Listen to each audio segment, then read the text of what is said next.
Hello friends and welcome to sleepy classes. अब आज की वीडियो जो है एक बहुत ही इंपॉर्टेंट वीडियो है।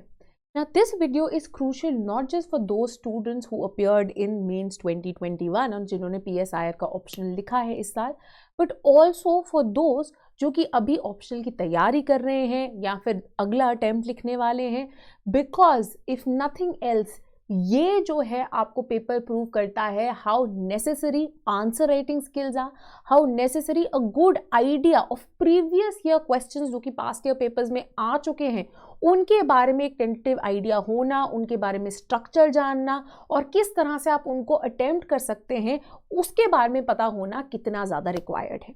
Right, so right now we will be discussing paper 1 section A जो कि डील करता है with 3 things which is your western political thought, Indian political thought and political theory.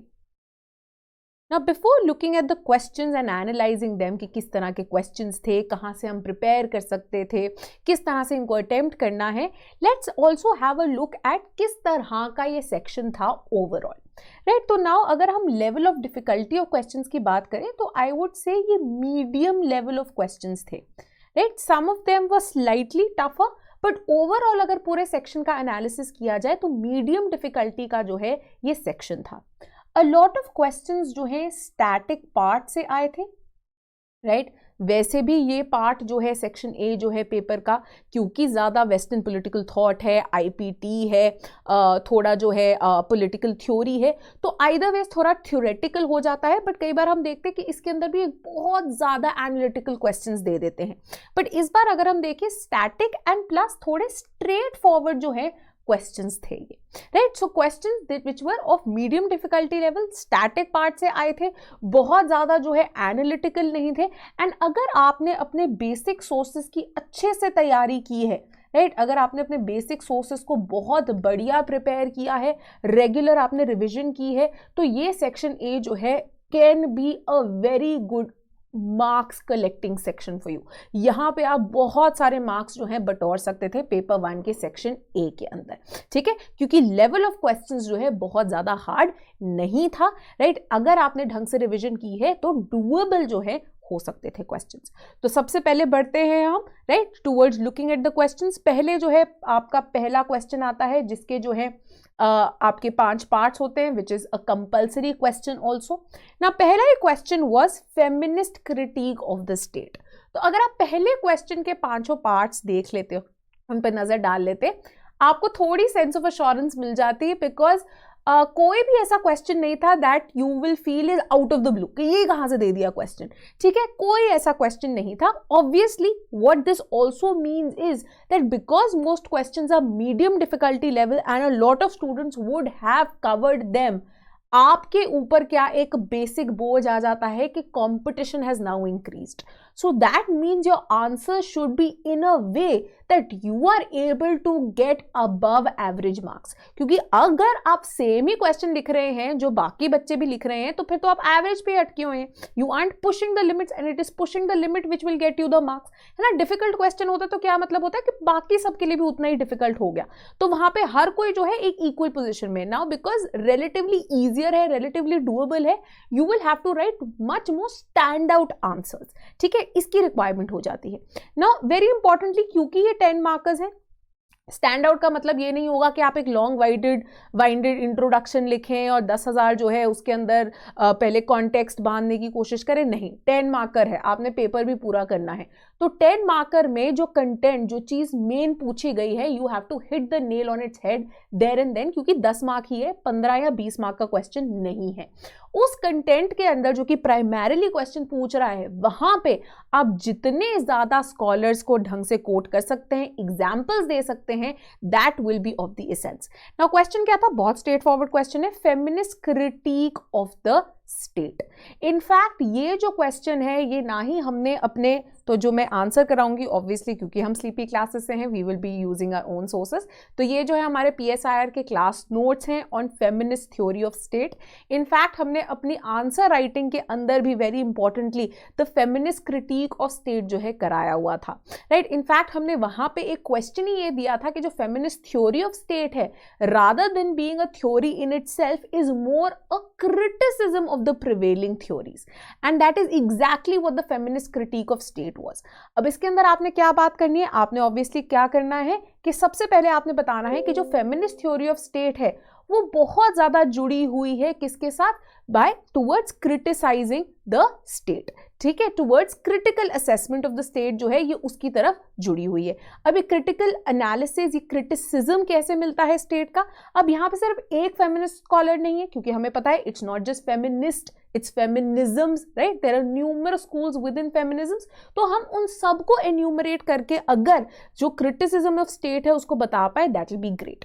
तो आपके पास दो तरीके हो सकते थे in approaching this question. Uh, you talk about the schools and उनका क्या क्या क्रिटिसिज्म आया है ऑफ द स्टेट, और you can talk about the basic premises जिनके ऊपर स्टेट का क्रिटिसिज्म करते हैं फेमिनिस्ट थ्योरी, एंड उनके अंदर फिर आप स्कॉलर्स को कोट कर सकते हैं, राइट। सबसे पहले obviously we will be talking about liberal feminist and उनका क्या आइडिया है, ठीक है। तो यहाँ पे आप वेरी इंपॉर्टेंटली कैथरीन मैकिनन की जो थ्योरी थी towards the feminist theory of state, उससे शुरुआत कर सकते हैं कि किस तरह से state rather than being a neutral arbitrator which a lot of early liberal theorists had talked about, in fact law ही कैसे परपेचुएट करता है पेट्रियार्की को एंड सबऑर्डिनेशन ऑफ women को। So that is one thing that you could have talked about. Then you can next go to the very important criticism of state from feminists, which is what? The artificial public private divide which is created. यहाँ पे अब नुसबॉम जैसे scholars जो हैं उनको coat कर सकते थे। देन वेरी इंपॉर्टेंटली क्रिटिसिज्म, अब स्टेट के अंदर one of the primary theories of state में कौन सी बहुत पॉपुलर है, तो सोशल कॉन्ट्रैक्ट थ्योरी।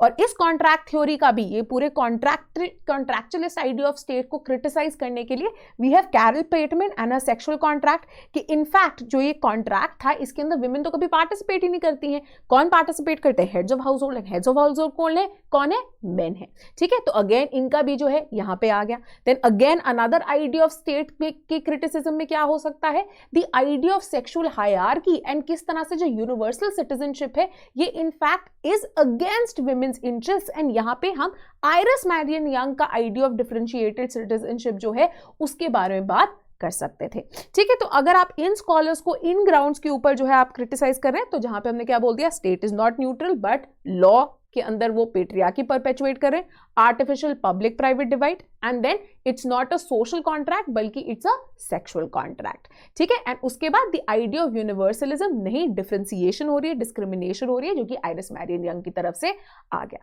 ठीक है। इसके अलावा और भी जो है हम चीजें यहाँ पे इनकलकेट कर सकते थे, जैसे कि हमने वेरियस और स्कॉलर्स के साथ किया है, बट ये एडिशनल पॉइंट्स हो सकते हैं, राइट। तो अगर आप इनके अलावा ये जो नॉन स्कॉलर्स हैं इनका भी क्रिटिसिज्म ऑफ द स्टेट आप एन्यूमरेट कर देंगे, it will be more than enough. Conclusion अच्छी होनी चाहिए, कंक्लूजन में you can offer a critical assessment of the feminist critique of the state also, कि एक कोई स्टैंड पॉइंट नहीं है बल्कि मल्टीपल स्टैंड पॉइंट्स है, and then very importantly they don't head towards a solution, right. जैसे कि हमने criticism में दिया था that while offering critique there is no feminist theory that really tries to give an alternative idea or an alternative thinking about state, कि state को किस तरह से होना चाहिए to actually get rid of all these problems that the feminists have talked about, ठीक है।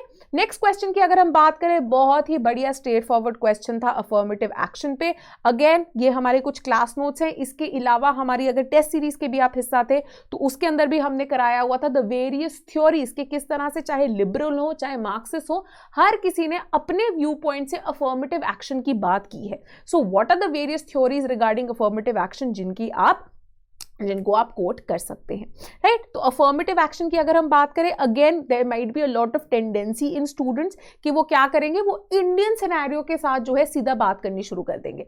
अब यहाँ पे क्योंकि सेक्शन ए में आया है, आप एग्जाम्पलीफाई कीजिए इंडिया का एग्जाम्पल लेके, बट पहले आपने थ्योरेटिकल ग्राउंडिंग देनी है। So the first thing that you should B talking about is कि अफर्मेटिव एक्शन होता क्या है थ्योरेटिकल सेंस में। तो यहाँ पे अफर्मेटिव एक्शन क्या है, बेसिकली एक पॉलिसी ऑफ पॉजिटिव डिस्क्रिमिनेशन है जो कि कुछ पर्टिकुलर ग्रुप्स के अगेंस्ट जो स्ट्रक्चरल इनइक्वालिटीज या past patterns of discrimination exist करते हैं उनको करेक्ट करने की कोशिश कर देता है, ठीक है। दो लेवल पे ये इक्वालिटी की बात करता है। पहले तो एक लेवल प्लेइंग फील्ड क्रिएट करना ताकि हर किसी के पास जो है एक इक्वालिटी ऑफ अपॉर्चुनिटी हो, बट साथ ही साथ में बिकॉज कईयों ने पास्ट इनजस्टिसेस सही है कुछ वल्नरेबल मार्जिनलाइज्ड ग्रुप्स में, उनको पहले फॉर्मल एक्सेस देना ताकि वो एटलीस्ट उस लेवल प्लेइंग फील्ड तक जो है पहुंच सके, राइट। तो ये जो ग्रुप डिसएडवांटेज की जो वेरियस एग्जांपल्स है हमको बहुत जगह दिख सकते हैं। So you can give examples with regard to African American in the USA, आप दलित्स इन इंडिया की बात कर सकते हैं, इन सब के जो आप एग्जांपल दे सकते हैं।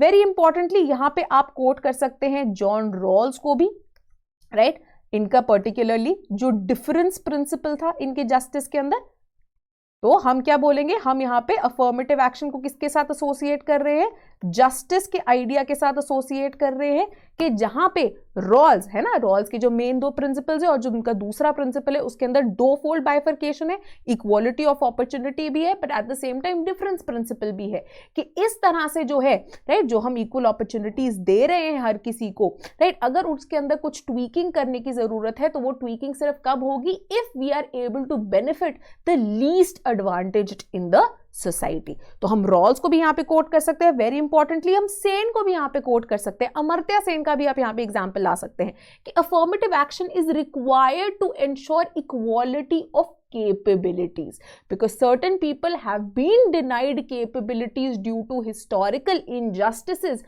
so affirmative action is one of the ways of rectifying the same, ठीक है। Then we can talk about किस किस तरह के प्रेफरेंसेस, किस किस तरह के अफर्मेटिव एक्शन हो सकते हैं। तो यहां पे आप इनफैक्ट इंडिया का एग्जांपल दे सकते हैं दैट पहला रिजर्वेशंस हो सकती हैं, राइट, जैसे कि स्पेशल रिप्रेजेंटेशन राइट्स एक्सेट्रा हो सकती हैं। For example reservation of seats for एससीज एंड एसटीज जो कि पाई जाती हैं आपकी लोकसभा में फॉर एग्जांपल या स्टेट लेजिस्लेटिव असेंबलीज के अंदर।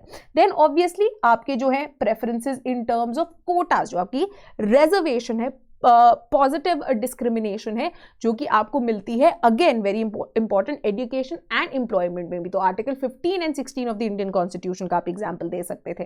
देन ऑब्वियसली एमेलियोरेटिव स्कीम्स, कुछ पर्टिकुलर स्कीम्स भी हम देखते हैं जो कि पर्टिकुलर ग्रुप्स को टारगेट करते हैं, चाहे वो शेड्यूल कास्ट हो गए, शेड्यूल ट्राइब्स हो गए, विमेन हो गई, ठीक है, तो जो मार्जिनलाइज सेक्शन है उनको टारगेट करते हैं। And third form of preferences जो होती हैं वो स्पेशल प्रोटेक्शन की तरह से आती हैं टू वल्नरेबल ग्रुप्स। तो यहाँ पे फॉर एग्जांपल आर्टिकल 17 आ गया, प्रोटेक्शन अगेंस्ट अनटचेबिलिटी, एंड उनके साथ जुड़े कुछ जो वेरी इंपॉर्टेंट लॉज हैं, राइट, जैसे कि प्रिवेंशन ऑफ अट्रॉसिटीज एक्ट हो गया, ठीक है। तो ये सब जो है आपके और level of protection and a further step of affirmative action जो है उसको एग्जाम्प्लीफाई करते हैं, ठीक है। तो ये जो है एक अच्छा आंसर बन सकता था।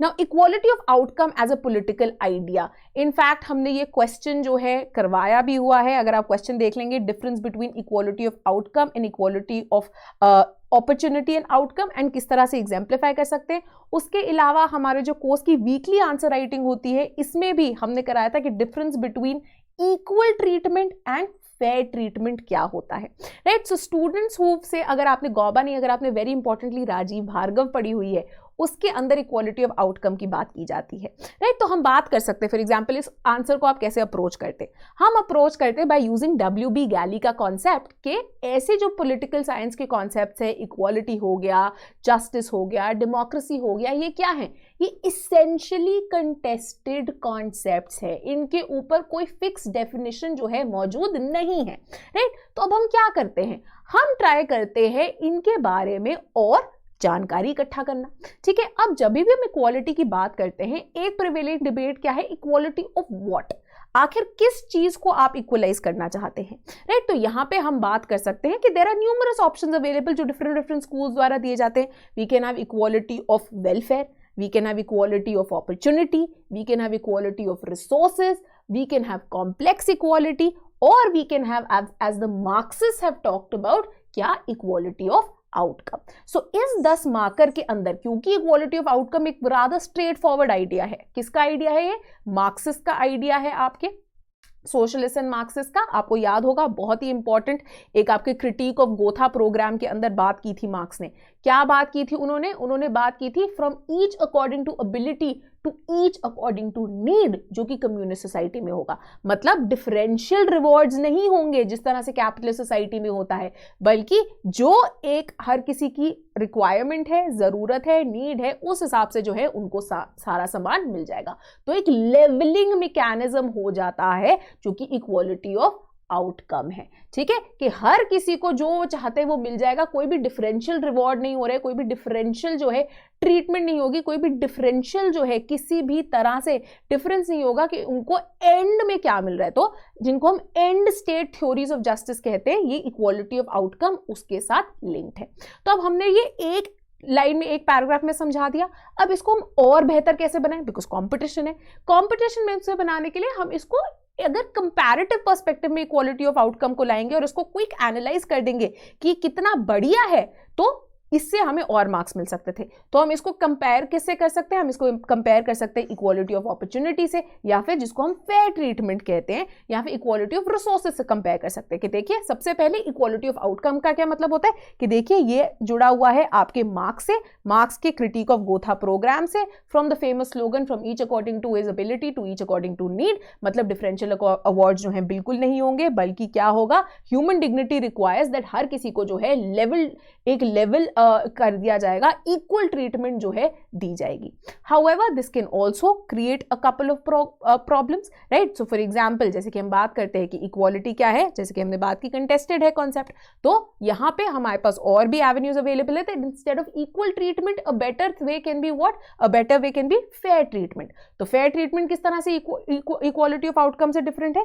पहली चीज proportionate equality, right, that in certain ideas we have to reward merit, right. तो आप एग्जांपल दे सकते हैं that someone who studied to be a doctor, right, जिनकी बहुत रिगरस है, बहुत ज्यादा जो है उनको पढ़ाई करने को लगी है, अगर आप एक डॉक्टर की पे एकदम इक्वल कर देंगे तो समवन से जो कि वहां पे प्यून है, क्या वो करेक्ट होगा? वो करेक्ट नहीं होगा।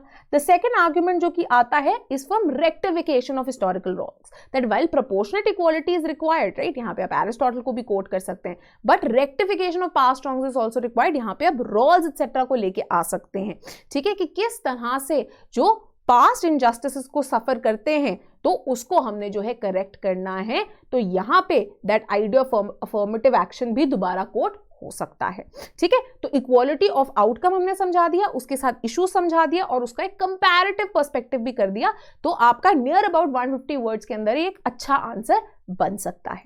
Next question is what are the tools of legitimation of the state, ठीक है। अब आपने आंसर क्या करना है, आपने कमेंट करना था on tools of legitimisation of the state. अब legitimisation, legitimacy, time and again हम नियो मार्क्सिज्म में जो है पढ़ते हैं, ठीक है। और इसके अंदर अगर हम लेजिटिमेशन की बात करें, बहुत सारे लोग हैं जिनके बारे में हम बात कर सकते थे, स्टार्टिंग फ्रॉम ग्राम्स्की, हेबरमास, अल्थुजर,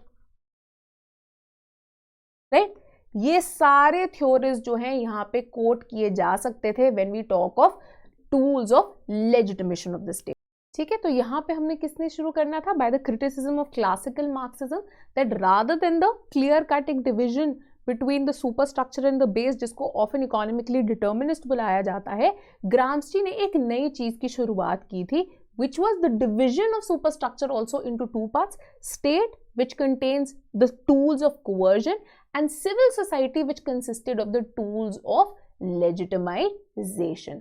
तो किस किस तरह के थे, अब यहाँ पे हमने जैसे बात कर ली, ये सिविल सोसाइटी क्या है, ये एक बफर की तरह एक्ट करती है between the base and the state, जिसके कारण जो सुपर स्ट्रक्चर है वो परपेचुएट कर सके।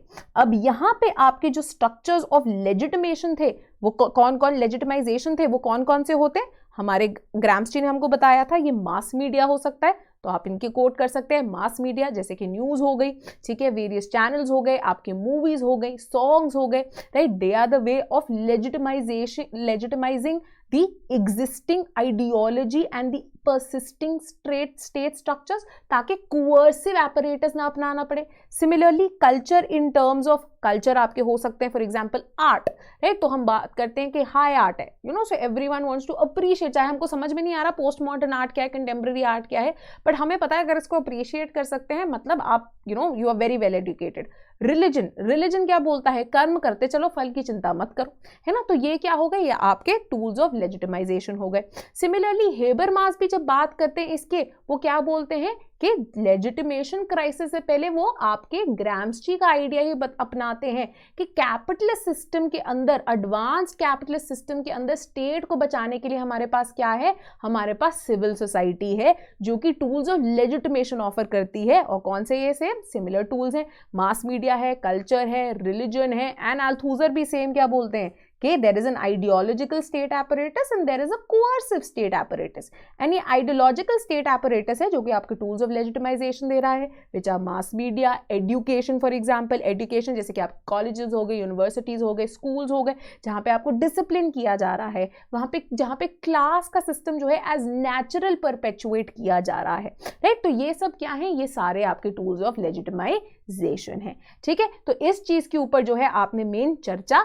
करनी थी। Let's move on to the next question. Next question very straightforward, कौन सा है, जेएस मिल का आइडिया ऑफ विमेन सफरेज। अब हमें पता है there are certain very very important topics in JS Mill, और जेएस मिल का apart from utilitarianism, apart from reformation of utilitarianism and on his various ideas of freedom of speech क्यों important है, other and self regarding actions, एक बहुत ही important चीज क्या है, उनकी जो किताब थी ऑन सब्जेक्शन ऑफ विमेन जो कि उन्होंने हैरियट मिल के साथ लिखी थी, ठीक है। और यहाँ पे एक कोर कॉन्सेप्ट क्या था, विमेन सफरेज का।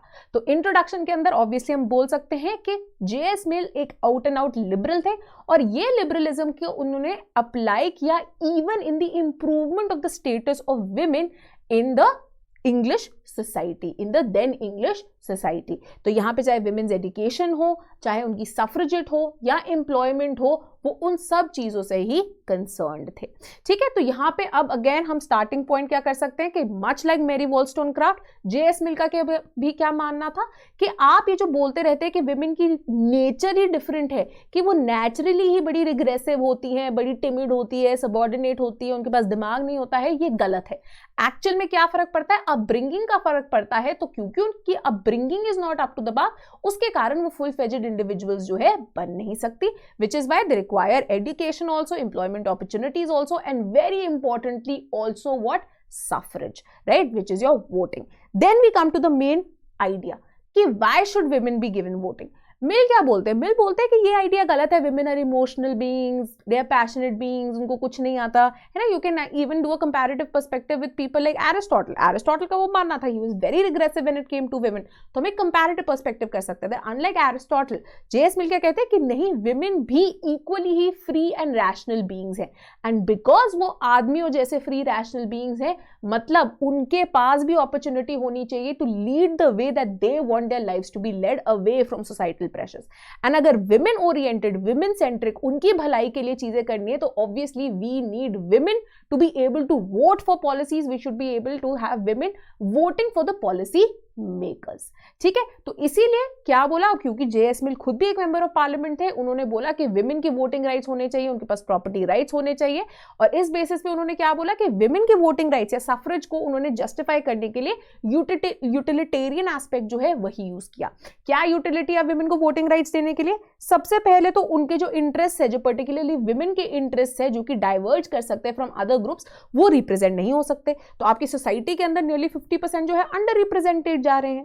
देन सेकेंडली, अगर आप इंडिविजुअल्स को डिनाई कर रहे हैं पॉलिटिकल पार्टिसिपेशन, मतलब एक वेरी इंपॉर्टेंट आइडिया क्या है यूटिलिटी का, to have a good happy life, and अगर कोई इंसान पार्टिसिपेट नहीं कर पा रहा है एक पॉलिटिकल प्रोसेस के अंदर, मतलब उनकी जो एक गुड लाइफ है, एक हैप्पी लाइफ है, उसके एक बहुत इंपॉर्टेंट कंपोनेंट जो है उनको डिनाई हो रहा है। तो इन चीजों की बात कर सकते थे, एंड एंड में हम ऑब्वियसली क्रिटिकल असेसमेंट कर सकते थे कि बहुत सारे फेमिनिस्ट ने क्रिटिसाइज भी किया है मिल को। क्या क्रिटिसाइज किया कि विमेन को अगर आप वोटिंग राइट्स दे रहे थे, इसलिए यूटिलिटेरियन जो प्रिंसिपल है वो मत यूज कीजिए कि सोसाइटी की वेलबींग इंप्रूव होगी, right, that it is for the benefit of one and all. नहीं, it should be a good in itself, right. So women might take good decisions, bad decisions, they might vote for anyone, but they deserve the voting rights. Why? Because they are equal beings, because they deserve equal moral dignity. तो एक Kantian जो एक categorical imperative है, that becomes very important here rather than any utilitarian yardstick, ठीक है। तो critical assessment के साथ जो है हम इसको खत्म कर सकते हैं। Next, very importantly, now we come to the 20 markers. 20 markers में this is a very very good question, जिसके अंदर आपने थोड़ा सा दिमाग लगाना है कि क्वेश्चन पूछ क्या रहा है। क्वेश्चन देखते हैं। क्वेश्चन कहता है, how has Rawls enriched the idea of justice in liberalism? ध्यान से पढ़िए क्वेश्चन को। क्वेश्चन ये नहीं बोल रहा कि मुझे रॉल्स की थ्योरी ऑफ जस्टिस समझाइए या फिर रॉल्स का क्या क्रिटिसिज्म था उनकी थ्योरी ऑफ जस्टिस का, नहीं, ये बोल रहे कि रॉल्स ने कैसे इनरिच किया है आइडिया ऑफ जस्टिस को, किसमें, लिबरलिज्म में। नाउ वेरी इंपॉर्टेंटली हमें पता है कि जॉन रॉल्स क्या लिबरल स्कूल को बिलोंग करते हैं। वेरी इंपॉर्टेंटली एक और चीज जो हमें पता होनी चाहिए वो क्या है कि लिबरलिज्म एक मोनोलिथिक स्कूल नहीं है, बल्कि इसके अंदर multiple philosophical schools and multiple thoughts जो है एग्जिस्ट करते हैं। एंड वैसे ही द आइडिया ऑफ जस्टिस क्या है, सेम गैली का concept, it is an essentially contested concept. So even within the liberal school, there is no accepted definition or understanding of the idea of justice. In fact, multiple debates exist within the liberal school with regard to the concept of justice. So how did now John Rawls try to improve the same? ठीक है, हम बात कर सकते हैं, अब introduction में हम बात कर सकते हैं कि अगर हम सोशल जस्टिस को देखें, फॉर एग्जांपल डेविड मिलर ने बोला कि क्या है, इसेंशियली कंटेस्टेड कॉन्सेप्ट है and number of contrasting principles जो है यहाँ पे एग्जिस्ट कर सकते हैं। पहले है to each according to his need, ये क्या हो गया, ये तो मार्क्स स्कूल हो गया, ठीक है, तो कंप्लीटली डिफरेंट स्कूल। बट बाकी दो जो कॉन्सेप्ट्स है वो लिबरल स्कूल से आ रहे हैं। पहला to each according to his rights, right, this is the normal, एक तरह से नॉर्मल पर्सपेक्टिव जो कि आपको देखने को मिलता है आपके लिबरल स्कूल के अंदर। ठीक है, एक बेसिक इक्वालिटी जो है होनी चाहिए जो कि आपके कॉन्ट्रैक्चुअलिस्ट ने ऑफर की थी, है ना, कि हर किसी के पास नेचुरल राइट्स है एंड ऑन दैट बेसिस जो है वो इक्वल है ना। तो एक कॉन्ट्रैक्चुअलिस्ट ट्रेडिशन जो है यहाँ पे चला आ रहा था। दूसरा वेरी इंपॉर्टेंट क्या है, to each according to his desert. तो this is a more meritocratic based more conservative principle, जो कि पहली बार हमको हर्बर्ट स्पेंसर के right survival of the fittest में दिखता है और आगे चल के इसका एक ट्वीट व्यू हमको लिबर्टेरियन थ्योरिस्ट में मिलता है, people like Nozick, people like Hayek. However अब इन सब से हटके कैसे जॉन रॉल्स ने एनरिच किया आइडिया ऑफ जस्टिस को, पहली चीज, राइट, हम दो तीन चीजें जो है यहाँ पे शुरुआत कर सकते हैं। अब हमने पहले बता दिया कि एक राइट बेस्ड कॉन्ट्रैक्चुअलिस्ट ट्रेडिशन है, फिर एक डेजर्ट बेस्ड ट्रेडिशन है, एक और बहुत इंपॉर्टेंट ट्रेडिशन है आपका लिबरल स्कूल के अंदर, एंड वो कौन सा है, आपका utilitarian tradition, which talks about what, the greatest good of greatest number, right, justice based on this utilitarian principle. However, justice का idea is conceived by Rawls, right, moves away from all of these. कुछ important चीजें वो उठाता भी है but in सब से हटके इनको डेवलप करने की भी कोशिश करता है। तो रॉल्स ने वो एनरिचमेंट कैसे की, पहली चीज उन्होंने यस सोशल कॉन्ट्रैक्चुअलिज्म का आइडिया उठाया एंड आइडिया उठाया of an intrinsic equality, right, जैसे कि उन्होंने दिखाया अपनी ओरिजिनल पोजीशन में वेल ऑफ इग्नोरेंस के पीछे, right. However he moves a step ahead, right, he moves a step ahead वहां से, wherein he considers justice to be a first virtue of social institutions, कि हर बेसिक स्ट्रक्चर जो है society का वो किस में होना चाहिए, वो जस्टिस से बेस्ड होना चाहिए। और वो जस्टिस कहां से निकल के आएगी, वो एक प्रोसीजर से निकल के आएगी। तो आपने एक परफेक्ट प्रोसीजर डिवाइस करना है जिसके बेसिस पे हम जस्टिस इंश्योर कर सके। ठीक है, तो ये कोई इक्वालिटी ऑफ आउटकम नहीं है, ये कोई मेरिटोक्रेसी का आइडिया नहीं है, बट ये प्रोसीजर बेस्ड आइडिया है। So he tries to marry both procedure with substantive ideas to get a good holistic view of justice. ठीक है, तो यहां पे ये इस procedural principle which is utilitarianism को भी रिजेक्ट कर देते हैं एंड इंस्टेड क्या अपनाते हैं, कांट का जो एक आइडिया है ऑफ कैटेगोरिकल इंपेरेटिव, जहां पे ह्यूमन डिग्निटी एंड लिबर्टी हर किसी के लिए इंपॉर्टेंट है। On that basis he devices his to principles of justice, जो आपको पता है, जिसकी आप बात कर सकते हैं। ठीक है, तो पहले हमने बात कर ली कि किस तरह से ये इनके ऊपर जो है डेवलप करते हैं, राइट। फिर हमने बात कर ली तो तीन जो मेन लिबरल स्कूल्स हैं उनका क्रिटिसिज्म हो गया, कॉन्ट्रैक्चुअलिस्ट ट्रेडिशन का, डेजर्ट बेस्ड ट्रेडिशन का एंड फिर आपके यूटिलिटेरियन ट्रेडिशन का। किस तरह से उनसे मूव ऑन करके उन्होंने अपने जो दो प्रिंसिपल्स बनाए और किस तरह से वो जो है जो प्रोसीजर है वो ट्राई करता है procedural justice and substantive justice दोनों को ही इंश्योर करने का, राइट। प्रोसीजर ताकि आपकी जो इंस्टीट्यूशंस है जिस तरह से जस्टिस पे अराइव किया गया है वो बढ़िया है, through original position, through veil of ignorance, right, through your very importantly आपका reflexive equilibrium and then obviously आपके जो दो प्रिंसिपल्स है उनके अंदर भी जहां पे maximum liberty is being ensured, equality of opportunity is given and difference principle is also given to rectify past wrongs, ठीक है। तो ये सब जो है बहुत इंपॉर्टेंट चीजें। हाउएवर अगेन एंड के अंदर हम एक क्रिटिकल असेसमेंट भी कर सकते हैं that while his theory of justice did enrich the idea of justice a lot in liberalism, but still a lot needs to be done, ठीक है। बहुत सारे अभी भी लूप होल्स जो हैं बच गए थे in coming up with this justice and in ensuring justice. And उसके अंदर हम किस किस के एग्जाम्पल्स दे सकते हैं? एग्जाम्पल दे सकते हैं थोड़ा सा फेमिनिस्ट क्रिटिक का, राइट, लिबरल फेमिनिस्ट का, कि जहां पे उनका क्या मानना है that in the making of this contract क्या हुआ है, women have been left out, उनके concerns haven't been looked at. Amartya Sen जो है उनके आइडिया से इनका वो कर सकते हैं, जो उनका इक्वालिटी ऑफ कैपेबिलिटी है, दैट लिबरलिज्म में रादर देन अपॉर्चुनिटी कॉन्सेप्ट आपको एक कैपेबिलिटी कॉन्सेप्ट की तरफ जो है बढ़ जाना चाहिए। एंड किस तरह से थोड़ी और डेवलपमेंट जो है इनकी ड्वर्किन्स ने भी की in his equality of resources का आइडिया। तो ये तीन लोग जो हैं आपके लिबरल स्कूल से ही आते हैं, तो उन्होंने फर्दर और कैसे रोल्स के आइडिया को भी एनरिच कर दिया। तो ये जो है आपका एक स्ट्रक्चर ऑफ आंसर होना है। Right, next question now is बहुत स्ट्रेट फॉरवर्ड, ये बहुत स्ट्रेट फॉरवर्ड क्वेश्चन है। Examine the importance of behavioural approach in political theory and what led to its decline. अब पॉलिटिकल थ्योरी में जब हम बात करते हैं, हम अप्रोचेस ऑफ थ्योरी की बात करते हैं, अप्रोचेस टुवर्ड्स पॉलिटिकल थ्योरी की बात करते हैं। इनफैक्ट अगर आप हमारे यूट्यूब पे भी जाएंगे, right, not just paid content, जो हमारा फ्री कंटेंट है उसके अंदर भी ये पूरा समझाया गया था कि पहले क्या होते थे, ट्रेडिशनल अप्रोचेस होते थे। अब बिहेवियरलिज्म क्यों निकल के आया है ना, क्या इंपॉर्टेंस है बिहेवियरल अप्रोच की? बिहेवियरल अप्रोच की इंपॉर्टेंस हमें नजर आएगी from the criticism of the traditional approach itself. Criticism क्या था कि बहुत ज्यादा आइडियलिस्टिक थे, बहुत ज्यादा सब्जेक्टिव थे, बिल्कुल भी कोई इंपेरिसिज्म नहीं था, है ना, कुछ भी इस तरह की चीज जो है एग्जिस्ट नहीं करती थी, which led to problems, right. Why? Because natural sciences and even social sciences like psychology, economics were moving towards empiricism, towards fact based data, towards driving, looking at political facts, not just, you know, otherworldly idealist things, but things that were in fact happening in the real world around us. And this is exactly why behavioral approach then came up, which is generally associated what with आपका जो American School of Political Science है, with people like Arthur Bentley, Charles Merriam, David Easton and so on so forth. यहाँ पे अब जो Easton के main features of behaviourism है, यही पॉइंट कर देते हैं आपकी जो सिग्निफिकेंस है वो बिहेवियरलिज्म उसको, राइट। पहली चीज ये क्या करती थी, ये पॉलिटिकल बिहेवियर, जो हमारे पास पॉलिटिकल बिहेवियर है उसको देखने की कोशिश करती थी टू प्रिडिक्ट सर्टेन थिंग्स, है ना। तो ये आइडियलिज्म या political long term political revolution की बात नहीं कर रही, बट इमीडिएट कुछ जो इफेक्ट्स हो सकते हैं उनके बारे में बात कर रही थी। देन वेरी इंपॉर्टेंटली बिहेवियरलिस्ट जो है they don't want to take anything for granted, right. Why? जैसे कि traditional approaches, historical philosophical approaches जो है कर रही थी। इंस्टेड व्हाट डिड इट से कि verification is very important, so we will collect data and database जो है ये फाइंडिंग्स होनी चाहिए। एंड डेटा कलेक्ट करने के लिए obviously we will devise scientific tool, scientific methods जो कि रिलायबल डेटा जो है दे सके, विच वाज वेरी इंपॉर्टेंट।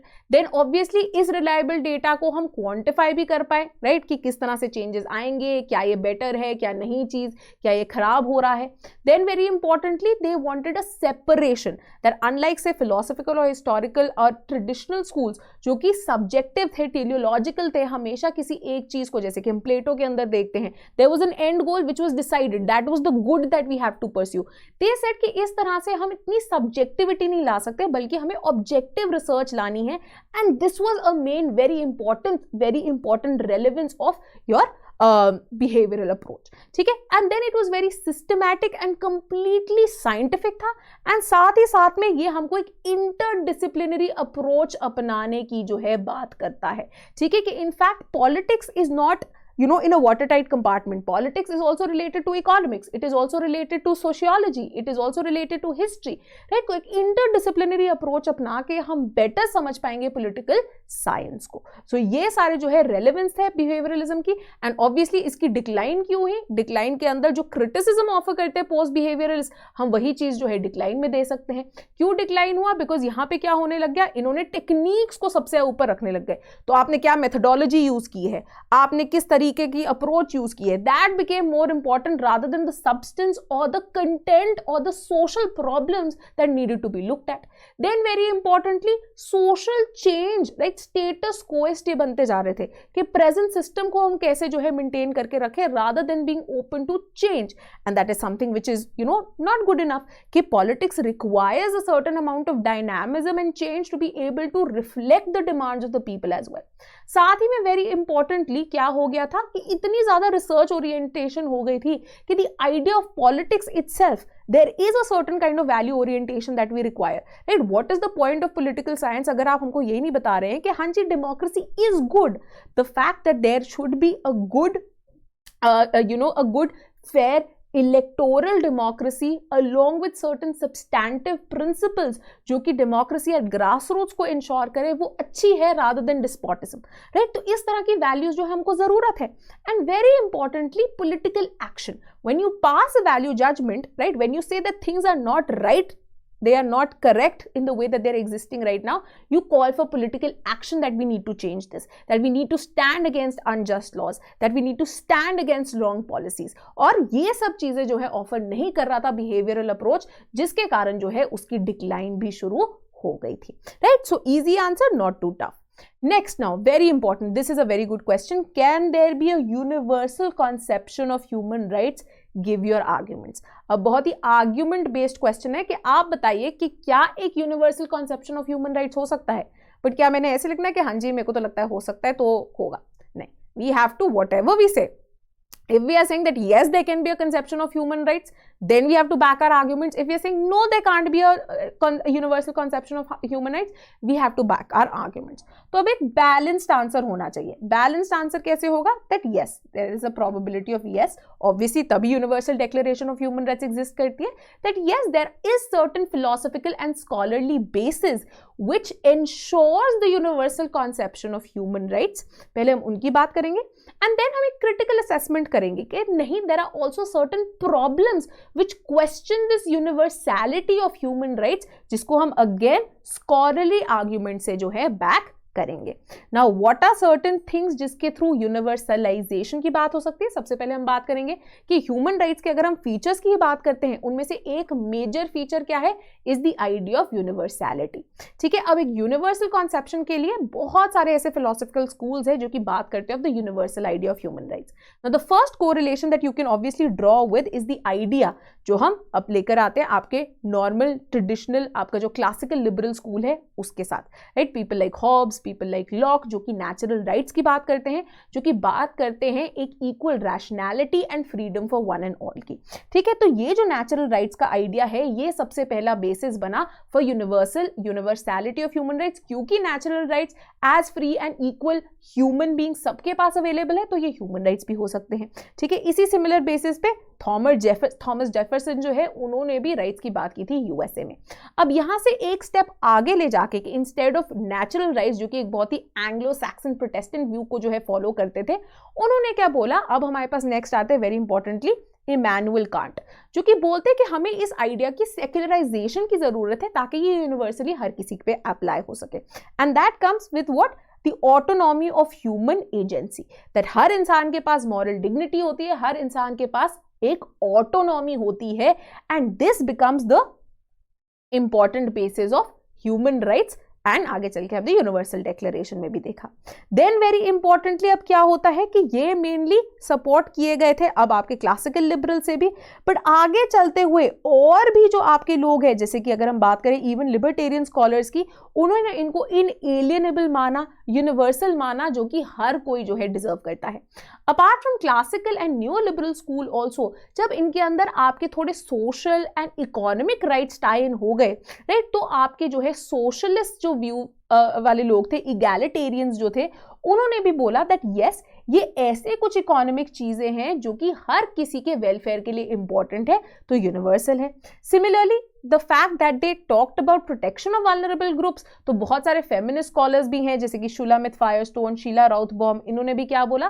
तो हर जगह जो है हर सोसाइटी के अंदर दबाए हुए मार्जिनलाइज वल्नरेबल लोग मिलते हैं, तो हमें यस ये universal idea of human rights जो है ज़रूरी है, बिकॉज ये हर किसी की आपकी अपलिफ्टमेंट की ही बात करते हैं। हाउएवर अब ये जो यूनिवर्सल कॉन्सेप्शन है इसको क्वेश्चन भी किया जाने लग गया। नंबर ऑफ क्वेश्चन जो इस पे अराइज हुए, सबसे पहले तो ऑब्वियसली हमने बात करनी the idea of Asian values की, राइट, जहां पे आप किशोर मधुबनी जो है महुबनी उनको कोट कर सकते हैं, that how Asian values are different from what human rights talk about, which are very very ethnocentric based on Anglo European American European values, right, जो कि एशियन सोसाइटीज में जो है उतनी ज्यादा अडहियर नहीं करती। सिमिलरली आपकी जो वेस्ट एशिया है एंड अफ्रीकन सोसाइटीज है उनके अंदर भी ये जो आइडिया है यहीं पे है कि ये बहुत ज़्यादा एथनोसेंट्रिक है। देन कम्युनिटेरियन क्रिटिक जो है हम वो भी ऑफर कर सकते हैं, that these are premised on what, these are premised basically on the liberal individualistic school of thought which isn't universal, right. So communitarians like Michael Sandel को आप कोट कर सकते हैं, दैट एक इंडिविजुअल की values and the way of looking at the society and rights is actually derive from the context और the society जहां पे वो बड़े होते हैं, ठीक है। तो ये idea of universal human rights can't really apply to one and all. तो ये जो यूनिवर्सलाइजिंग थीसिस है वो गलत भी माना जा सकता है और उसका काफी जो है क्रिटिसिज्म भी हुआ है, ठीक है। तो यहाँ पे आप और भी चीजें जो है उनकी बात कर सकते हैं, इन्फ्रिंजमेंट ऑफ सॉवरेनिटी की, आपकी जो यूनिवर्सल ह्यूमन राइट्स है उनके बेसिस पे रिस्पॉन्सिबिलिटी टू प्रोटेक्ट का जो है मिसयूज हुआ है, राइट। तो ये आप कुछ एग्जाम्पल्स भी जो है इनको यहाँ पे दे सकते थे। Then explain the Aristotelian view of politics, ये बहुत बढ़िया क्वेश्चन था। Explain the Aristotelian view of politics, to what extent do you think it has contributed to the development of modern day constitutional democracy. अब अगर आप पहला part of the question देखेंगे, explain the Aristotelian view of politics, एक बहुत ही बड़ा question है, एक बहुत ही जो है वाइड कॉनोटेशन। तो उन्होंने ये नहीं बोला एरिस्टोटल का व्यू ऑफ स्टेट बताइए आप, या एरिस्टोटल का व्यू ऑफ सिटीजनशिप बताइए आप, या एरिस्टोटल का व्यू ऑफ जस्टिस बताइए आप, नहीं, उन्होंने बोला Aristotelian view of politics.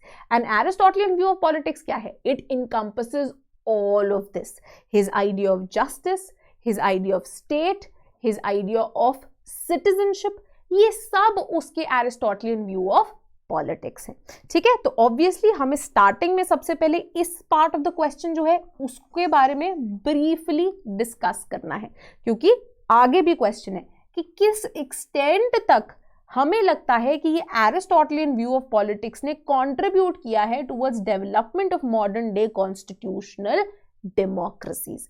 Now this part of the answer जो है ये एनालिटिकल है एंड वेरी इंपॉर्टेंटली बहुत ही ज्यादा एग्जाम्पल ओरिएंटेड है। तो आपने याद रखना है कि इसको आपने ब्रीफ एनालिसिस करना है, ये नहीं कि आप इसके बारे में पेजेस ही लिखते रहे और इस सेकंड पार्ट को आप कंप्लीटली भूल जाए, ठीक है। अब एरिस्टोटलियन व्यू ऑफ पॉलिटिक्स में हम क्या बोलते हैं, जैसे कि हम एरिस्टोटल को बोलते हैं कि एरिस्टोटल के अंदर एवरीथिंग, उनका हर कॉन्सेप्ट जो है एक दूसरे के साथ जुड़ा हुआ था, ठीक है। तो उनका जो आइडिया है ऑफ जस्टिस, उनका जो आइडिया है ऑफ गोल्डन मीन, ये सब जुड़ा हुआ है to his wider idea of politics as well, ठीक है। तो यहां पे हम बात कर सकते हैं ब्रीफली कि उनका आप समझा सकते हैं जस्टिस का आइडिया क्या था, वेरी इंपॉर्टेंटली, ठीक है। जस्टिस एक कोर कैरेक्टर से निकल के आता है और वो कहां से निकल के आता है, what is it all about, balancing of extremes which leads to our idea of golden mean. And इसी बेसिस पे उन्होंने वेरियस अपनी कॉन्स्टिट्यूशंस की स्टडी करके उन्होंने एक state which is your polity, which is your best practicable state, उसको निकालने की कोशिश की, which was again embodying what, your golden mean. Golden mean कैसे कि सबसे पहले तो ये दो जो एक्सट्रीम्स थे, right, of oligarchy and democracy, उनके बीच में जो है एग्जिस्ट करता था। एंड देन वेरी इंपॉर्टेंटली यहाँ पे मिडिल क्लास जो है ये एक बहुत क्रिटिकल रोल प्ले करते थे। साथ ही में ये जो है जुड़ा था उनके सिटीजनशिप के आइडिया से, जहां पे ये सिटीजनशिप के आइडिया के साथ हम जोड़ सकते हैं लिबर्टी ऑफ एंशियंट्स को, मतलब पीपल जो रूल करते थे स्टेट को, स्टेट के जो सिटीजन्स थे, they were equal partners in ruling the state, making the laws and also being ruled. तो एक एक्टिव पार्टिसिपेशन के ऊपर जो है बेस था दिस इंटायर आइडिया ऑफ उनका सिटीजनशिप। तो इसके बारे में जब आप ब्रीफली एनालाइज कर देते हैं, इसके बारे में जब आप एक कॉन्वर्सेशन कर लेते हैं, उसके बाद हम बात करते हैं कि किस तरह से इसने कंट्रीब्यूट किया है towards the emergence of modern day constitutional democracy. In fact ये मैं आपको यही दिखा रही थी कि हमारे FLT के अंदर, ये हमारा एक फुल लेंथ टेस्ट था, इसके अंदर ये क्वेश्चन था जिसमें था एरिस्टोटल के views on state and citizenship बताइए एंड देन इनकी सिग्निफिकेंस टू मॉडर्न वर्ल्ड बताइए। तो क्वाइट सिमिलर इसके अंदर जो हमने एग्जाम्पल्स दिए थे मॉडल आंसर में वो उतने ही रेलिवेंट यहाँ पे भी हो सकते, तो बहुत ही एक सिमिलर क्वेश्चन जो है ये निकल के आया था। ठीक है, तो जब हमने इन सब चीज़ों की बात कर ली, अब हम इनकी relevance to modern day constitutional democracy कैसे दिखाएं। तो सबसे पहले तो वेरी इंपॉर्टेंटली जैसे कि हमने बात की कि इनकी citizenship was based on what, active participation. ठीक है, और इसको हम रिलेट कर सकते थे बेंजामिन कॉन्स्टेंट की लिबर्टी ऑफ एंशिएंट्स के साथ भी, एंड हैना अरेंट का जो idea of politics and acting in concert है जो कि कॉन्स्टिट्यूशनल डेमोक्रेसी के लिए बहुत ज्यादा जरूरी है। Right, in what way that people have to be deliberative democracy है आज की constitutional democracy, modern day democracy, जहां पे लोगों की एक एक्टिव पार्टिसिपेशन होनी चाहिए। तो यहाँ पे हम सोशल मूवमेंट्स की बात कर सकते हैं। यहाँ पे वेरी इंपॉर्टेंटली हम बात कर सकते हैं कि कॉन्स्टिट्यूशनल गवर्नमेंट क्या होती है, एक लिमिटेड गवर्नमेंट होती है।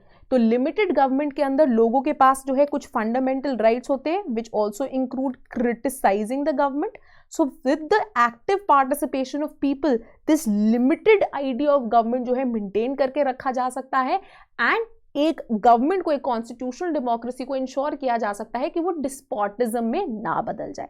Similarly his idea of golden mean जो है कि हम जो है एक बैलेंस मेंटेन करके रख सकें, सिमिलर कॉन्स्टिट्यूशनलिज्म के आइडियल में भी मिलता है इन मॉडर्न डे डेमोक्रेसी। हम बात कर सकते हैं जैसे कि सेपरेशन ऑफ पावर्स की, हम बात कर सकते हैं very importantly the idea of constitution guiding, right, constitution क्योंकि लॉ के ऊपर बहुत ज्यादा एम्फसाइज करते थे, राइट, लॉ के ऊपर बहुत ज्यादा एम्फसाइज करते थे। वो क्या बोलते थे कि फिलोसोफर किंग जो है, राइट, उनके ऊपर philosopher king might be the perfect form of government but perfect form of state, but क्या वो एग्जिस्ट कर सकते हैं? नहीं। सो फिलोसोफर किंग से ज्यादा अच्छा उन्होंने क्या माना था कि एक लॉ होना चाहिए जो कि डायरेक्ट कर सके। और कॉन्स्टिट्यूशनल गवर्नमेंट्स के अंदर हमारे पास क्या होता है, we have a fundamental law in the form of a constitution. आप यूएसए का एग्जाम्पल दे सकते हैं, इंडिया का एग्जाम्पल दे सकते हैं, जो आज की डे एंड एज के अंदर भी एग्जिस्ट करता है। राइट, सिमिलरली जैसे कि हम बात कर सकते हैं जब जैसे कि थॉमस पिकेटी अब एग्जांपल देते हैं of rising inequalities in the world and with in democracies, तो यहाँ पे अगेन गोल्डन मीन है ना, उन्होंने बोला मिडिल क्लास क्यों इतनी इंपॉर्टेंट है, क्योंकि एक्सट्रीमिटी से बचाना है। तो जब हम आज बात करते हैं मॉडर्न डे स्टेट्स के अंदर as inequalities in the countries are rising, हमें उसको भी कर्टेल करने की जरूरत है। ठीक है, हाउएवर यहाँ पे क्रिटिकल असेसमेंट भी हो सकती है एरिस्टोटल की। फॉर एग्जाम्पल उनकी जो थ्योरी ऑफ सिटीजनशिप है जिसके अंदर एक्टिव सिटीजनशिप से, बीइंग सिटीजनशिप राइट से कितने सारे लोगों को एक्सक्लूड कर दिया जाता था। तो in fact modern constitutional democracies have learned from that example and moved a step ahead from Aristotle, wherein the citizenship today isn't discriminatory but they try to make it as inclusive as possible. यहाँ पे हम criticism भी offer कर सकते हैं कि किस तरह से सिविल राइट्स मूवमेंट की अगर हम बात करें अफ्रीकन अमेरिकन को इक्वल सिटीजनशिप देने की, या फिर इंडिया के अंदर सिटीजनशिप अमेंडमेंट एक्ट के अगेंस्ट जो कुछ मूवमेंट चली थी टू इंश्योर कि सिटीजनशिप जो है जितनी इंक्लूसिव है वो बनी रहे इंडिया में। राइट, तो इस तरह के एग्जांपल्स के थ्रू आप ये जो मॉडर्न डे कॉन्स्टिट्यूशनल डेमोक्रेसी के लिए जो रेलेवेंस है उसकी भी आप बात कर सकते हैं। राइट, तो ये आपने अगर हमारे टेस्ट सीरीज में थे, अगर आपने क्वेश्चन किया था, अगर आपने मॉडल आंसर पढ़ा है, you should be able to score very good marks in this question. Next now question आता है आपके इंडियन पॉलिटिकल थॉट से। क्वेश्चन क्या है, when a nation becomes devoid of art and learning it invites poverty. Sir Syed Ahmad Khan की जो है ये स्टेटमेंट थी। In light of this statement assess the role of sir Syed Ahmad Khan as a reformer in modern India. In fact हम जब अपने free crash के दौरान PYQs को हम डिस्कस कर रहे थे तब मैंने कैटेगोरिकली रिमार्क किया था 2020 के अंदर 100 ईयर्स ऑफ AMU हुए थे।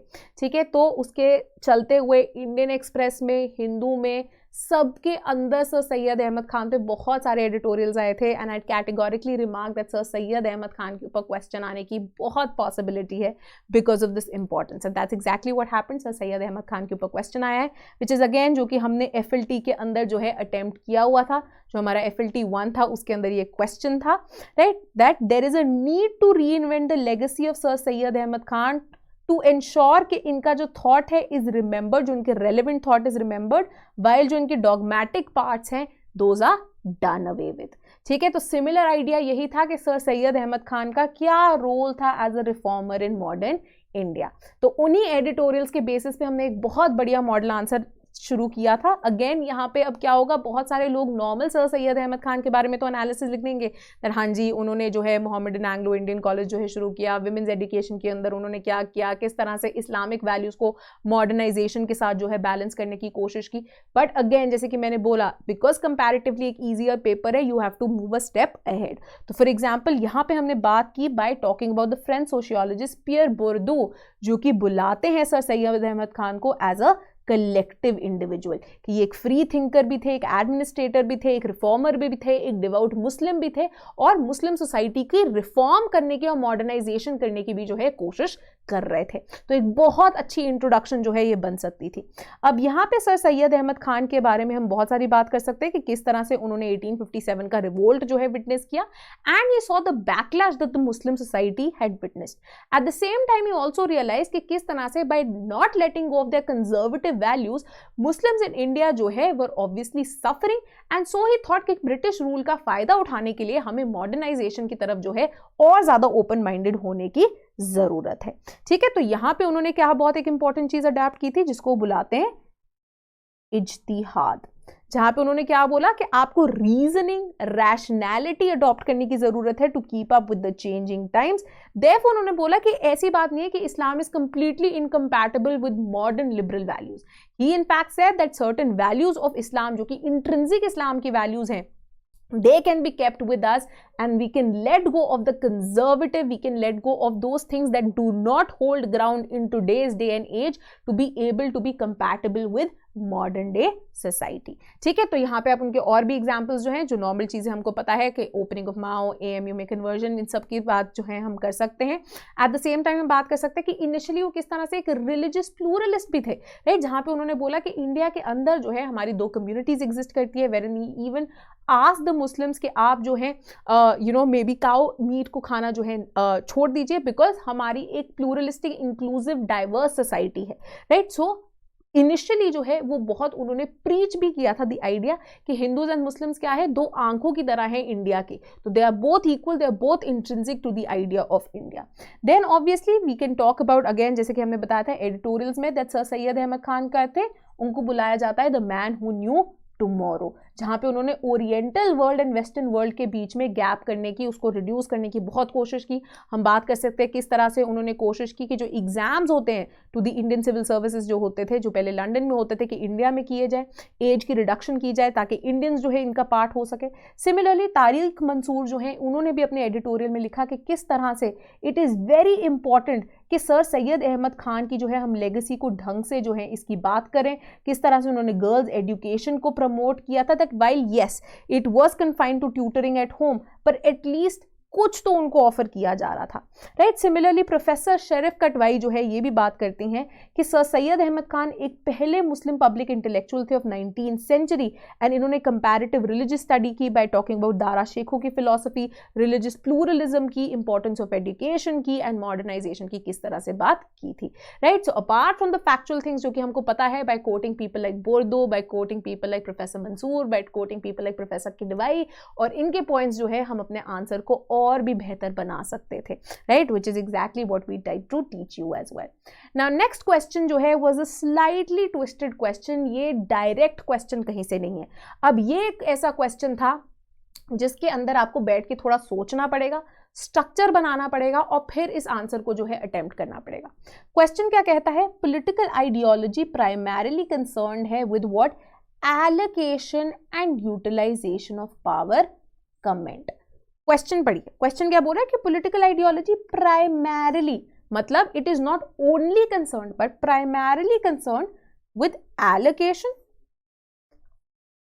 And utilisation of power. अब आपने कमेंट करना है इस पर, तो अब हम इसको कैसे स्ट्रक्चर कर सकते थे। इंट्रोडक्शन के अंदर हम अगेन वही चीज की बात कर सकते हैं कि पर्पस ऑफ आइडियोलॉजी को लेके न्यूमरस चीजें जो है सामने रखी गई हैं by various scholars, right. In fact Andrew Heywood बात करते हैं कि किस तरह से आइडियोलॉजी एक नहीं बल्कि बहुत सारे रोल्स जो है, बहुत सारे पर्पसेस जो है उनको ओवरसी करती है, right. For example it can be a perspective through which we look at the world, जैसे कि लिबरलिज्म हो गया, मार्क्सिज्म हो गया, अनार्किज्म हो गया, राइट, बहुत सारे पर्सपेक्टिव्स हैं। साथ ही में हर कोई जो सब्सक्राइब करता है किसी पॉलिटिकल बिलीफ्स या वैल्यूज को, आइडियोलॉजी उनकी इन वैल्यूज को, उनके बिलीफ सिस्टम को जो है बहुत ज्यादा शेप करती है। पर at the same time one of the major roles of political ideology, Heywood कहते हैं क्या है, the achievement of power. And जब आपको पावर मिल जाए उसको कैसे एलोकेट करना है, कैसे यूज करना है, ये भी बहुत इंपॉर्टेंट है, along with shaping the nature of political systems. तो हमारे नोट्स में था, साथ ही में अगर आप हमारी फ्री वीडियो देख लेंगे हमारे PSIR के प्लेलिस्ट में, जहाँ पे बात की गई है पॉलिटिकल आइडियोलॉजीज की, उसके अंदर ये पूरी चीज जो है समझाई गई थी, right. So we can start with this Andrew Heywood का आइडिया ऑफ किस तरह से one of the ways in which political ideology is looked at is what, by acquisition of power. किस तरह से पावर एलोकेट की जाती है, किस तरह से पावर यूज की जाती है, किस तरह से ये जो है शेप करती है आपके पॉलिटिकल सिस्टम्स को भी, ठीक है। तो ये जो है ओवरऑल एक एम्फेसिस हो सकता है। अब यहाँ पे हम बात कर सकते हैं कि और कैसे आइडियोलॉजी पावर की बात करती है। तो फॉर एग्जाम्पल यहाँ पे हम बात कर सकते थे ग्राम्स्की की एंड वेरियस नियो मार्क्सिस्ट की भी, राइट, जो कि क्या कहते हैं कि आइडियोलॉजी, अनलाइक मार्क्सिस्ट जो कि सिंपली क्या बोलते थे, आइडियोलॉजी क्या है, फॉल्स कॉन्शियसनेस है, वो बोलते फॉल्स कॉन्शियसनेस नहीं है। ये चीज पहले हमारे लेनिन ने बात करने की इसकी शुरू की थी, राइट, कि क्या कि आइडियोलॉजी बेसिकली एक डिस्टिंक्टिव आइडिया होता है सोशल क्लास का, जिसके बेसिस पे one class exerts power over the other. आगे चलते हुए ग्राम्स्की ने क्या बोला था कि सिर्फ ये unequal economic and political power की बात नहीं करता, बट इस पावर के अंदर उन्होंने हेजेमनी का कॉन्सेप्ट जो है उसको भी जोड़ दिया था। सिमिलरली इसी के ऊपर डेवलपमेंट करते हुए हमें डिफरेंस वो बताते हैं ग्राम्स्की एंड आपके जो कार्ल मानहाइम है, जब वो बात करते हैं, राइट, इस चीज के ऊपर फर्दर डेवलपमेंट वो करते हैं कि आपकी ये जो ideology and different sources of power है, इसके अंदर हमें डिफरेंस समझने की जरूरत है कि जब हम आइडियोलॉजी की बात करते हैं, आइडियोलॉजी क्या है, आइडियोलॉजी एक ऐसा थॉट सिस्टम है जो कि प्रेजेंट जो कोई भी सोशल ऑर्डर है जो कि मेनली रूलिंग क्लास का होता है, उसकी पावर को मेंटेन करने की कोशिश करता है। हाउएवर कोई थॉट सिस्टम जो कि इसको उखाड़ने की कोशिश करता है या चेंज करने की कोशिश करता है, वो एक्चुअली में क्या है, वो यूटोपिया है। Then again types of ideology में उन्होंने क्या बोला था, they can be particular ideologies जो कि स्पेसिफिक इंडिविजुअल्स की हो सकती है, ग्रुप्स की हो सकती हैं कि ये मेरी आइडियोलॉजी है, इसमें मैं बिलीव करता हूँ।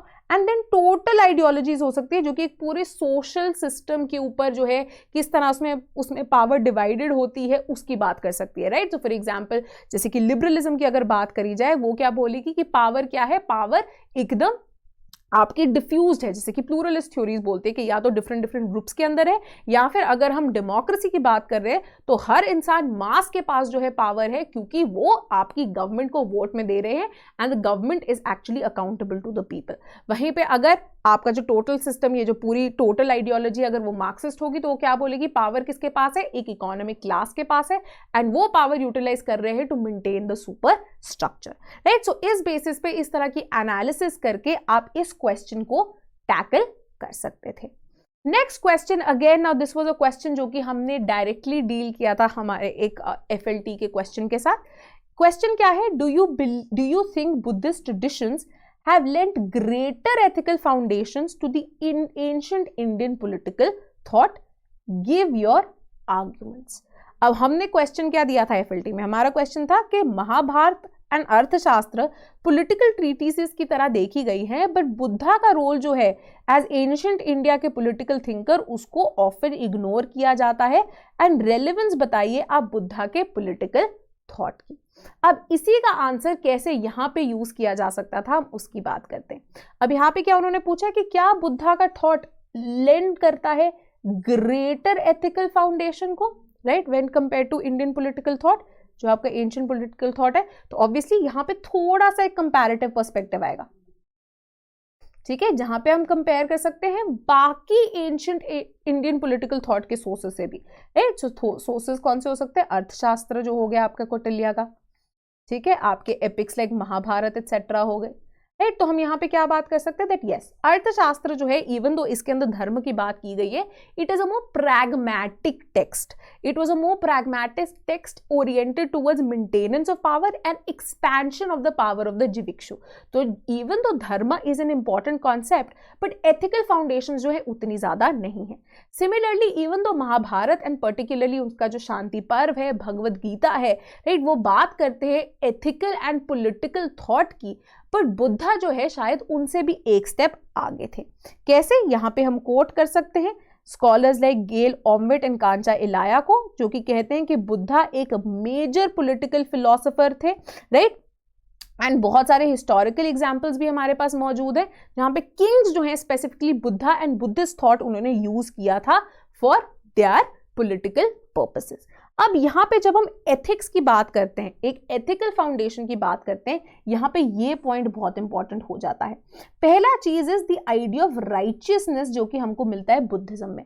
एंड राइचियसनेस ना ही सिर्फ एक एथिकल डॉक्ट्रिन है बट एक मेंटल डिसिप्लिन की तरह भी मिलता है बुद्धिज्म में, जहां पे राइचियसनेस जो है इंटरनल डोमेस्टिक पॉलिसीज में भी अपनाना था एंड आपने फॉरेन पॉलिसी में भी अपनाना था, जहां पे वो क्या बोलते हैं कि आपका चक्रवर्तिन जो है, जो रूलर है वो कौन है, वो एक ऐसा है जो कि हैप्पीनेस इंश्योर करता है एंड मिजरी भगाता है। And very importantly foreign relations में भी जो चक्रवर्तिन की कॉन्क्वेस्ट है, अनलाइक अर्थशास्त्र, इट इजंट बेस्ड ऑन साम दाम दंड भेद but it is based on what, it is based on righteousness. Similarly हम बात कर सकते हैं कि यही एथिकल फाउंडेशंस हमको स्टेट के स्ट्रक्चर में भी देखने को मिलती है, right. So for example professor Rhys Davids बात करते हैं कि किस तरह से बुद्धिस्ट संघ जो है डेमोक्रेटिक प्रिंसिपल्स के बेसिस पे काम करता था, राइट। तो जहां पे एथिक्स ऑफ ऑब्वियसली आपके democratic principles are much more important than monarchy. Similarly अगर हम सोशल क्लासेस की भी बात करें तो जहां पे ब्राह्मणिकल थ्योरी जो थी इसके अंदर एक बहुत ही voluntary nature of social class जो है दिखाया गया था, बुद्धिज्म के अंदर सोशल क्लासेस का जो है वर्ण थ्योरी का हमें क्रिटिसिज्म मिलता है।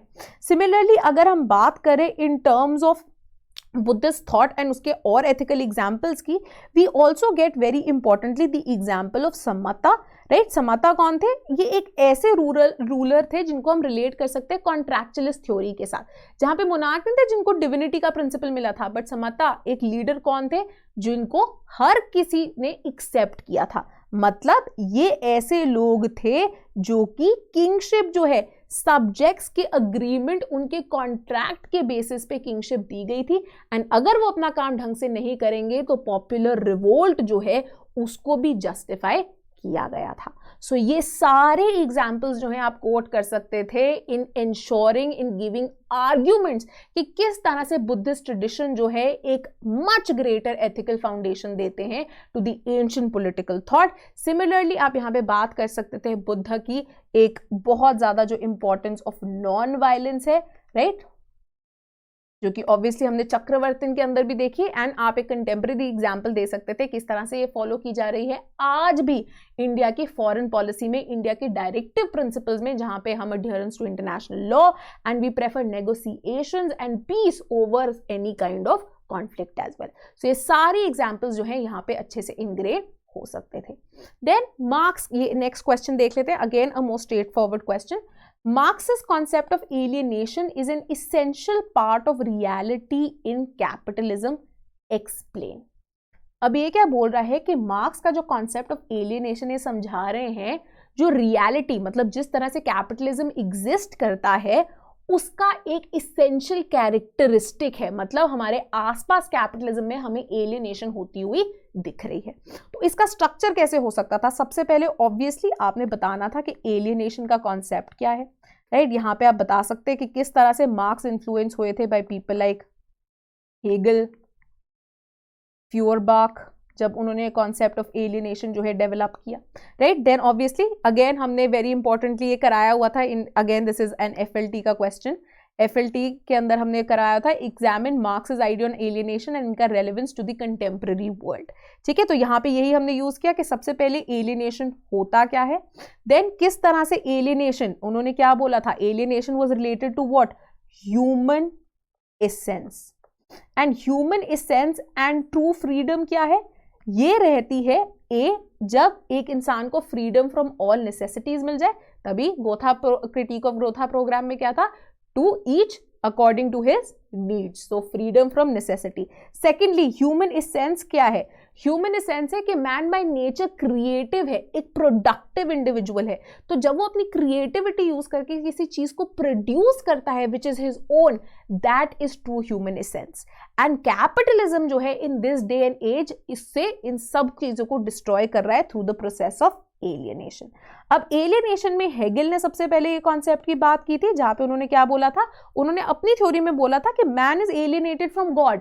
एंड उनका एग्जाम्पल क्या था, उनका इसका वे आउट क्या था, state.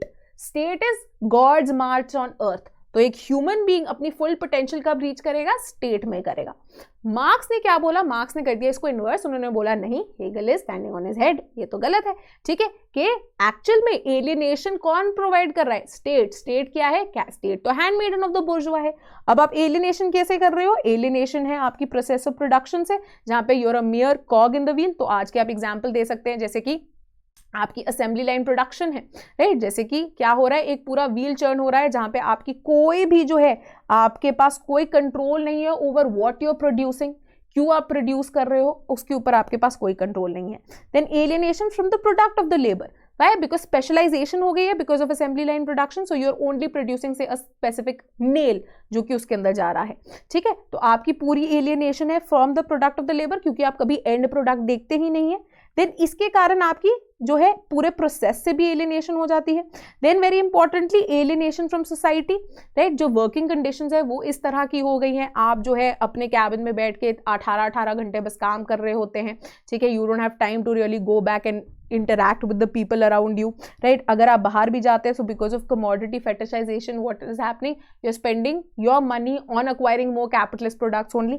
And lastly, alienation from the self. तो क्योंकि आप अपनी essence, जो आपकी human essence थी, productivity and creativity, उसी से ही आप बिछड़ चुके हैं. so what is happening, आप अपने आप से भी जो है alienate हो जाते हैं.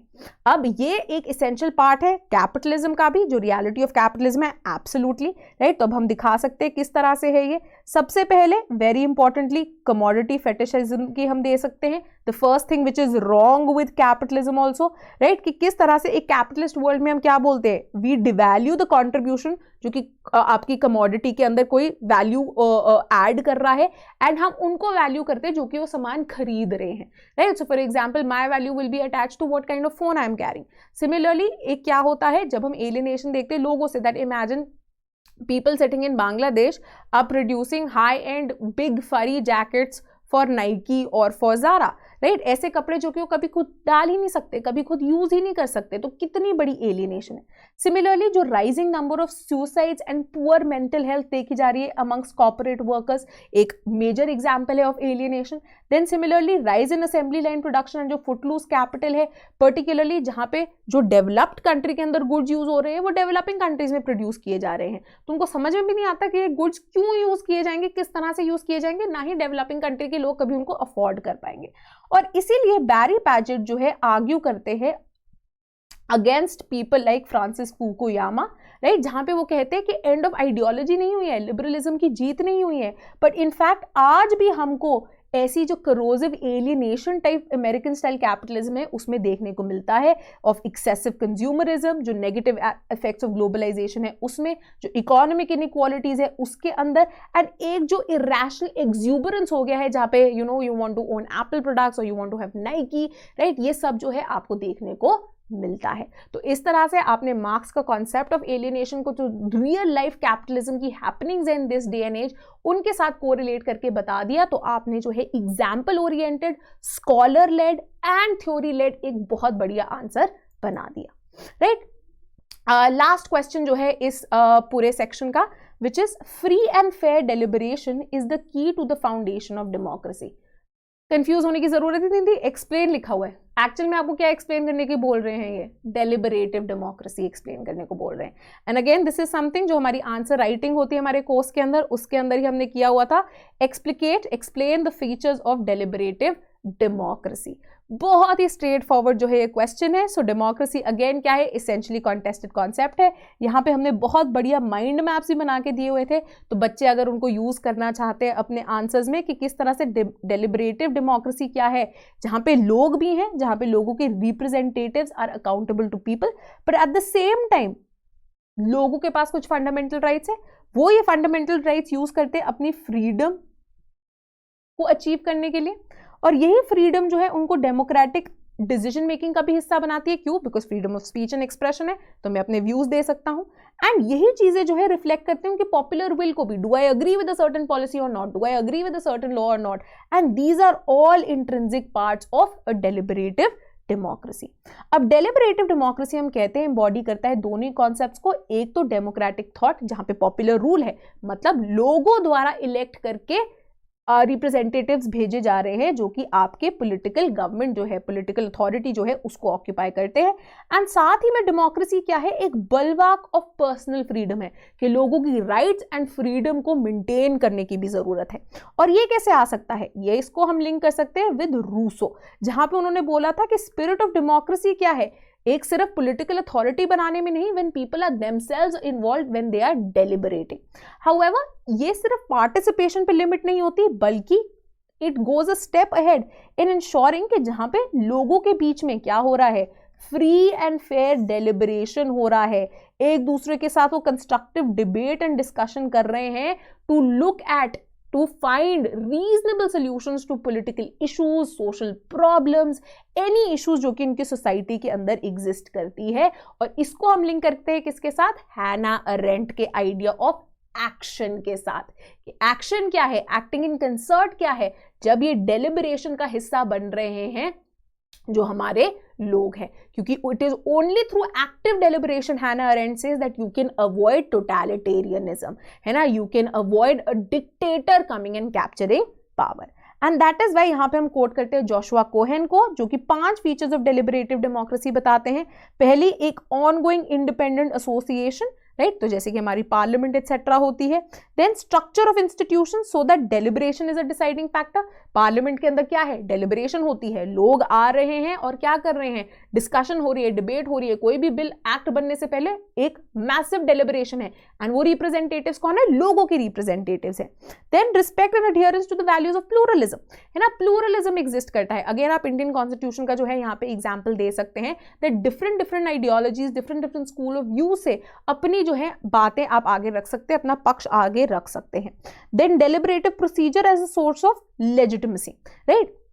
नाउ द एंटायर एक्ट, है ना, कि अब हमने अगर किसी भी चीज को एक्ट बनाना है, बिल पास होगा पहले लोकसभा द्वारा, देन राज्यसभा द्वारा, एंड फिर प्रेसिडेंट को उनको असेंट देंगे, राइट। कई बार कभी इतने सारे जो है इश्यूज उठते हैं कि आधार को आपने मनी बिल क्यों करार दिया, है ना, तो वो उसके जब इशू चला गया अब किसके पास? सुप्रीम कोर्ट के पास, राइट। सो द आइडिया कि आपको एक प्रॉपर प्रोसेस भी फॉलो करना चाहिए उस डेलिबरेशन का। तभी क्रिटिसिज्म भी हो रहा है कि अगर पार्लियामेंट के अंदर लेवल ऑफ डिबेट गिर रहा है तो बोल रहे हैं कि ये गलत चीज है क्योंकि हमारी डेलिबरेटिव डेमोक्रेसी को ये हैम्पर करता है। And then recognition and respect for other members' deliberative capacity, that it isn't people belonging to a certain caste or class or gender group, but everyone has equal deliberative capacities, और हर किसी को जो है अपने views व्यक्त करने का पूरा अधिकार है।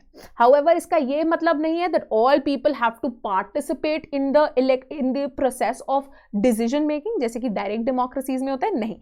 इट एंश्योर्स रिप्रेजेंटेटिव डेमोक्रेसी भी हो सकती है, बट यहां पे इंपॉर्टेंस क्या है? That it isn't just about the breadth of people of participate, but also the depth of participation.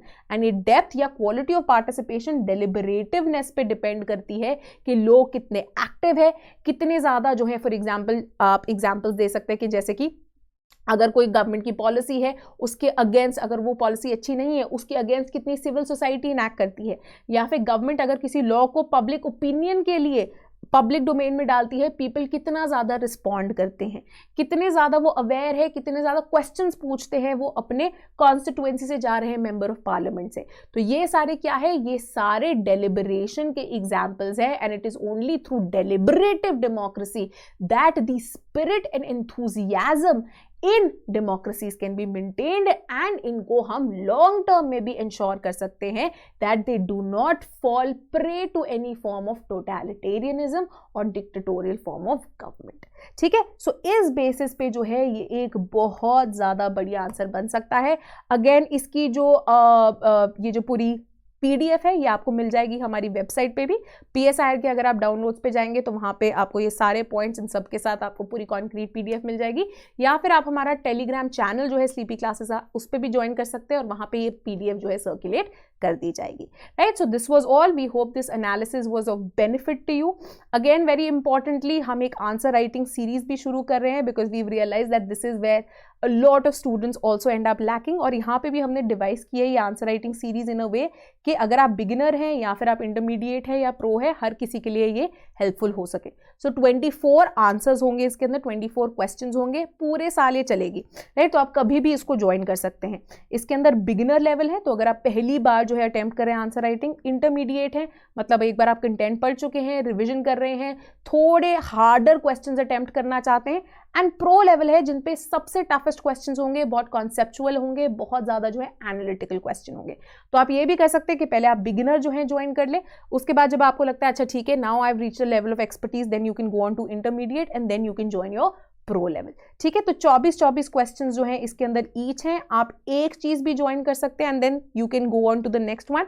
सिर्फ 3000 रुपीज जो है इसकी कॉस्ट है। इसके अंदर जो है वेरी इंपॉर्टेंटली इवैल्यूएशन होगी, कंप्लीट डिटेल फीडबैक दिया जाएगा फॉर इम्प्रूवमेंट, मॉडल आंसर्स होंगे, वीडियो सोल्यूशंस होंगे, एंड अगर आपको लगता है कि इसके बाद आप और प्रैक्टिस करना चाहते हैं तो आप हमारी टेस्ट सीरीज जो है उनको भी ज्वाइन कर पाएंगे, right. So this was all from us today, thank you, and we will come back with section B का एनालिसिस ऑल्सो वेरी सून।